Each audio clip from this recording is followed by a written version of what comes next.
को भी मैं एडजस्ट कर लेता हूँ। एक तो आपने पूछा है कि वोट किसको दें, तो याद रखें मेरा वही नज़रिया है जो आज से 4-5 साल पहले इसी मस्जिद के अंदर मैंने आपको बताया था कि हमारे जो मुल्क का निज़ाम है, हम एक बड़े गंदे निज़ाम के अंदर जकड़े हुए हैं, हम फितने के अंदर मुब्तला हैं। यहाँ पर हमारी ज़ुबान के ऊपर, हमारी आज़ादी के ऊपर, हमारी फ़िक्र के ऊपर पैरे बिठाए गए।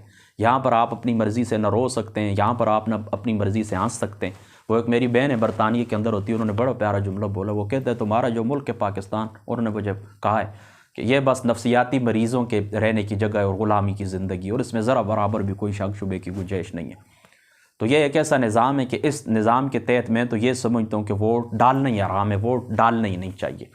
यह आराम वो शरी नहीं है, अच्छा आराम जो हम अपने उसमें कहते हैं, तो वोट डालना ही नहीं चाहिए। और कभी भी याद रखें, मैं पहले भी आपको बता चुका हूँ, फिर भी मैं आपको बताता हूँ कि इस इंतहाबी सियासत के ज़रिए कभी भी तब्दीली नहीं आई। अगर ला सकते इंतहाबी सियासत के अंदर रह कर तब्दीली आ सकती तो मौदूदी साहब भी ले आते। उन्होंने कितनी कोशिश की है, 1941 से उनकी जमात बनी और वो स्ट्रगल कर रहे हैं, कुछ भी नहीं हुआ, ज़र्रे बराबर भी कोई फ़ायदा नहीं हुआ। ये जुज़वी जो फ़वायद होते हैं ये वैसे भी होते रहते हैं, इनको ना गिना करें, ये वैसे भी होते रहते हैं। ये अल्लाह ताला की यूँ समझे कि एक सुन्नत जारी है कि कुछ अरसा बदलता है, नहीं कि फितरी तौर के ऊपर कुछ ना कुछ हालात तब्दील इंसान के होते रहते हैं। यहाँ तक कि आप इस कमरे के अंदर भी पूरी ज़िंदगी के लिए बैठ जाएं, फिर भी 20-25 साल बाद आप देखेंगे कोई काम भी आप दुनिया ना करें, कुछ ना कुछ आपके हालात बदल ही जाएंगे। तो इस तरह ये जुज़वी फ़वायद जो होते हैं ना, तो इनको मद्देनज़र न रखा करें, तो कोई ख़ास उनका फ़ायदा नहीं हुआ। तो इस निज़ाम के अंदर रह कर किसी किस्म की तब्दीली ना पहले कभी आई है ना अब आ सकती है। लिहाजा मैं तो समझता हूँ कि इस वोट का जो निज़ाम है और ये जो इंतहाबी निज़ाम है और जो इंतहाब होते हैं हमारे मुल्क के अंदर, ये इसके अंदर हिस्सा ही न लें। तो यहाँ पर वो कहते हैं कि इलेक्शन नहीं होते बल्कि सिलेक्शन होती है, इसमें कोई शक शुबे की गुंजाइश नहीं कि ये जो आपको नज़र आते हैं ना सियासी, ये जो सियासी आपको नज़र आते हैं ये एक मोरे ही होते हैं, कठपुतली होती हैं, ये अपनी मर्ज़ी से ये भी सांस नहीं ले सकते, ये भी बंधे हुए होते हैं। लिहाजा ये लोग सियासतदान जो ये किसी इज़्ज़त के काबिल नहीं। मुझे कई लोग कहते हैं जी इनका क्या कसूर है, इनको तो फलां चलाते हैं, यानी एस्टेब्लिशमेंट की तरफ उनका इशारा होता है। तो मैं कहता हूँ ये मोरे उनके बनते क्यों हैं, ये उनके काम आते क्यों हैं, ये बगावत क्यों नहीं करते, ये ना क्यों नहीं करते, इनका ज़मीर ज़िंदा क्यों नहीं होता, ये अपने ज़मीर के मुताबिक फ़ैसले क्यों नहीं करते, ये मुल्क के हक़ में क्यों नहीं बोलते।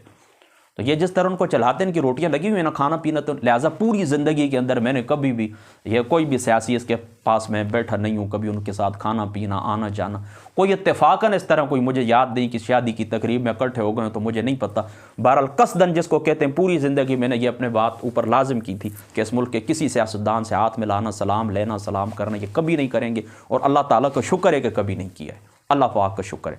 एक दफ़ा रास्ते के अंदर मुझे याद है कि कुछ थोड़ी सी बात हुई थी, वो भी कुछ मेरा ज़मीन का कुछ एक प्लाट था, उसका कोई मसला था, वो भी मेरे जो करीबी दोस्त हैं वो जानते हैं। तो कुछ उनसे बात हुई थी, तो और लोग भी बैठे हुए थे। वो एक मैंने चाय का कप पिया था, वो जो ये सादी मिठाई नहीं होती जो सुरख रंग की, ये एक या दो मैंने अंदर किए थे, और उसकी मैंने जो महसूस की थी अंधेरा जो अपने अंदर महसूस किया, 2-3 दिन तक तो आप यूँ समझे कसम उठाता हूँ नमाज के लिए भी दिल नहीं करता था कि नमाज भी पढ़ूँ। ये इतनी मतलब उसके अंदर जुल्मत थी उनके उस चाय के अंदर। तो अल्लाह पाक का शुक्र है। ये तो बात करने का मकसद ये ना, मैं तो मतलब पहला तो मेरा मशवरा यही है कि मैं कहता हूँ कि इसके अंदर ऐसा ही नहीं लेना चाहिए।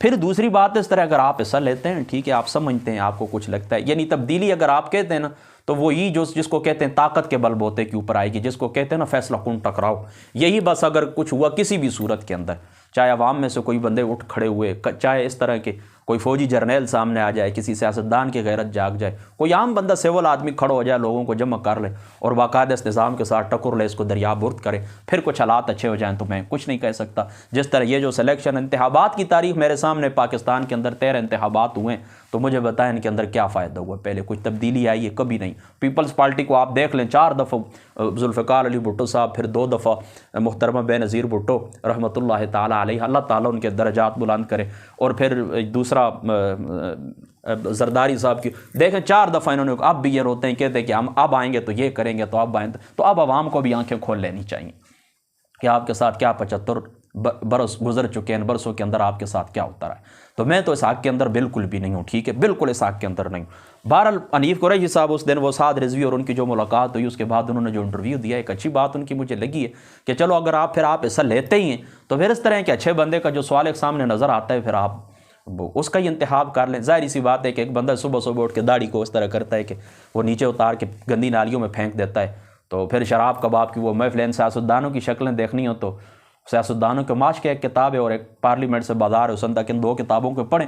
और बाकी भी जो स्कैंडल आते रहते हैं वो आपकी आंखों के सामने ही होते हैं टीवी के ऊपर। जो रोज़मर्रा खबरों के ऊपर थोड़ा गौर किया करें, खबर सुनते सिर्फ चस्के लेने के लिए नहीं, थोड़ा गौर किया करें कि ये जो आपके रहनुमा और कायद बने हुए हैं ये सिर्फ और सिर्फ आपकी वो बूट पॉलिश करने के लिए भी ये रखने के लायक हैं या नहीं।